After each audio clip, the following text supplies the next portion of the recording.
अस्सलाम वालेकुम dear students. Once again welcome to my lecture. उम्मीद है आप सब खैरियत से होंगे। तो आज का जो हमारा टॉपिक है वो है difference between prokaryotic and eukaryotic cells. आज के लेक्चर में हम बात करेंगे इस पर बात करेंगे कि प्रोकैरियोटिक और यूकैरियोटिक सेल्स में क्या फ़र्क है। ठीक है।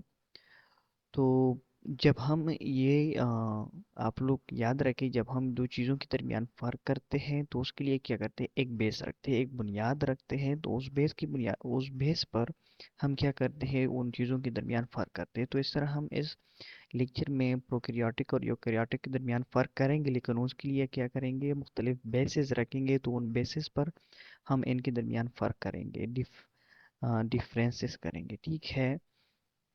तो पहला जो बेस है वो इस बेस पर है कि सेल टाइप और साइज, सेल की किस्म और साइज के बेस पर इनके दरमियान क्या डिफरेंसेस हैं। अगर प्रोकैरियोट्स का देखें, प्रोकैरियोट्स या प्रोकैरियोटिक सेल्स, प्रोकैरियोट में क्या होते हैं, इसमें इनमें सारे यूनिसेलुलर ऑर्गेनिजम्स आते हैं।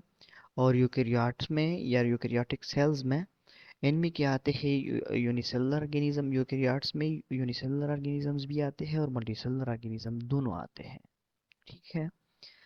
यूनिसेलुलर भी आ सकते हैं, मल्टीसेलुलर भी आ सकते हैं। और साइज़ की अगर हम बात करें तो प्रोकैरियोट्स के जो सेल होते हैं उनकी जो साइज़ होती है वो 0.2 माइक्रोमीटर से लेकर 0.2 माइक्रोमीटर से लेकर 2.0 माइक्रोमीटर तक होती है इनकी साइज़। ठीक है। और अगर बात करें यूकैरियोट्स की, तो यूकैरियोट्स जो होते हैं उनकी जो एक तो ये होता है कि उनकी जो सेल्स होते हैं वो प्रोकैरियोट्स के मुकाबले में उनकी साइज़ लार्जर होती है। और साथ में उनके जो डायमीटर होता है वो कितना होता है, उनका जो रेंज होता है 10 से लेकर 100 माइक्रोमीटर तक होता है। ठीक है।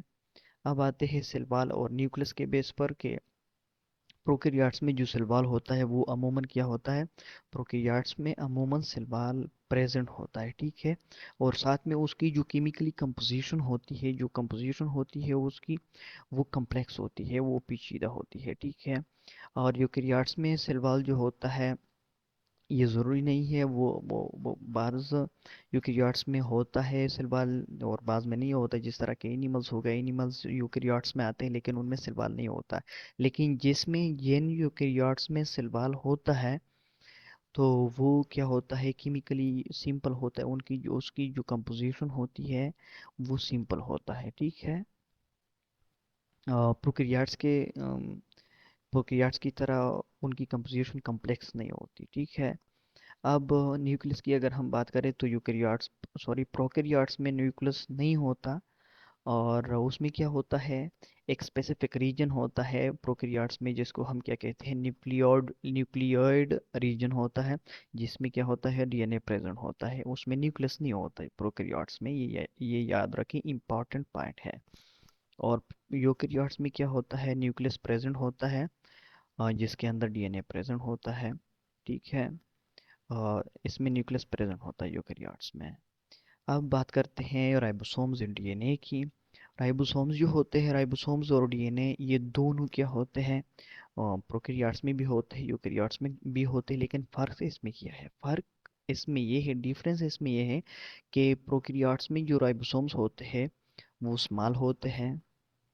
और यूकैरियोट्स में जो राइबोसोम्स होते हैं वो प्रोकैरियोट के राइबोसोम्स के मुकाबले में लार्जर होते हैं, बड़े होते हैं। और अगर डीएनए की अगर बात करें तो डीएनए की जो अरेंजमेंट होती है, ये जो डीएनए होता है प्रोकैरियोट्स में वो क्या होता है, वो सर्कुलर होता है। और यूकैरियोट्स में डीएनए क्या होता है, लीनियर फॉर्म में होता है। अब बात करते हैं माइटोकॉन्ड्रिया, साइटोप्लाज्म और एंडोप्लाज्मिक रेटिकुलम की। माइटोकॉन्ड्रिया जो होता है वो प्रोकैरियोट्स में एब्सेंट होता है और यूकैरियोट्स में प्रेजेंट होता है। ठीक है। साइटोप्लाज्म जो होता है वो प्रोकैरियोट्स में भी होता है और यूकैरियोट्स में भी होता है। ठीक है। लेकिन इसमें फ़र्क ये होता है कि सॉरी, जो प्रोकैरियोट्स के का साइटोप्लाज्म होता है उसके अंदर सेल ऑर्गेनेलिज ऑर्गेनेलिज नहीं होते। प्रोकैरियोट्स के अंदर। और यूकेरियोट्स के अंदर जो यूकेरियोटिक सेल्स जो होते हैं उनके अंदर जो साइटोप्लाज्म होता है उसमें क्या होते हैं, ऑर्गेनेलिस प्रेजेंट होते हैं। और प्रोकैरियोट्स वाले में ऑर्गेनेलिस एब्सेंट होते हैं। एंडोप्लाज्मिक रेटिकुलम की अगर बात करें तो एंडोप्लाज्मिक रेटिकुलम प्रोकैरियोट्स में एब्सेंट होता है और यूकेरियोट्स में प्रेजेंट होता है। ठीक है, अब बात करते हैं प्लाज्मिड्स एंड लाइसोसोम्स के। प्लाज्मिड्स जो होते हैं, प्लाज्मिड्स प्रोकैरियोट्स में प्रेजेंट होते हैं और यूकेरियोट्स में क्या होते हैं, बहुत ही कम होते हैं। बहुत ही कम यूकेरियोट्स इस तरह होते हैं जिनमें प्लाज्मिड्स होते हैं। लेकिन मतलब ये है कि अक्सर यूकेरियोट्स इस तरह होते हैं कि उसमें उनमें प्लाज्मिड्स नहीं होते हैं और प्रोकैरियोट्स में प्लाज्मिड्स होते हैं। लाइसोसोम्स की अगर हम बात करें तो लाइसोसोम्स जो होते हैं वो प्रोकैरियोट्स में एब्सेंट होते हैं, नहीं होते, प्रेजेंट नहीं होते। और यूकेरियोट्स में लाइसोसोम्स प्रेजेंट होते हैं। ठीक है, अब बात करते हैं सेल डिवीजन एंड फ्लैजेला। ठीक है, सेल डिवीजन जो होता है, सेल डिवीजन प्रोकैरियोट्स में भी होता है। सेल डिवीजन क्या होता है, सेल की जो डिवीजन होती है, सेल की जो तकसीम होती है, सेल डिवीजन जो होता है वो प्रोकैरियोट्स में भी होता है और यूकेरियोट्स में भी होता है। ठीक है, लेकिन इसमें फ़र्क ये होता है कि प्रोकैरियोट्स में जो सेल डिवीजन होता है वो बाइनरी फ्यूजन के ज़रिए होता है और यूकेरियोट्स में डिवीजन किस तरह होता है, माइटोसिस के ज़रिए होता है यूकेरियोट्स में।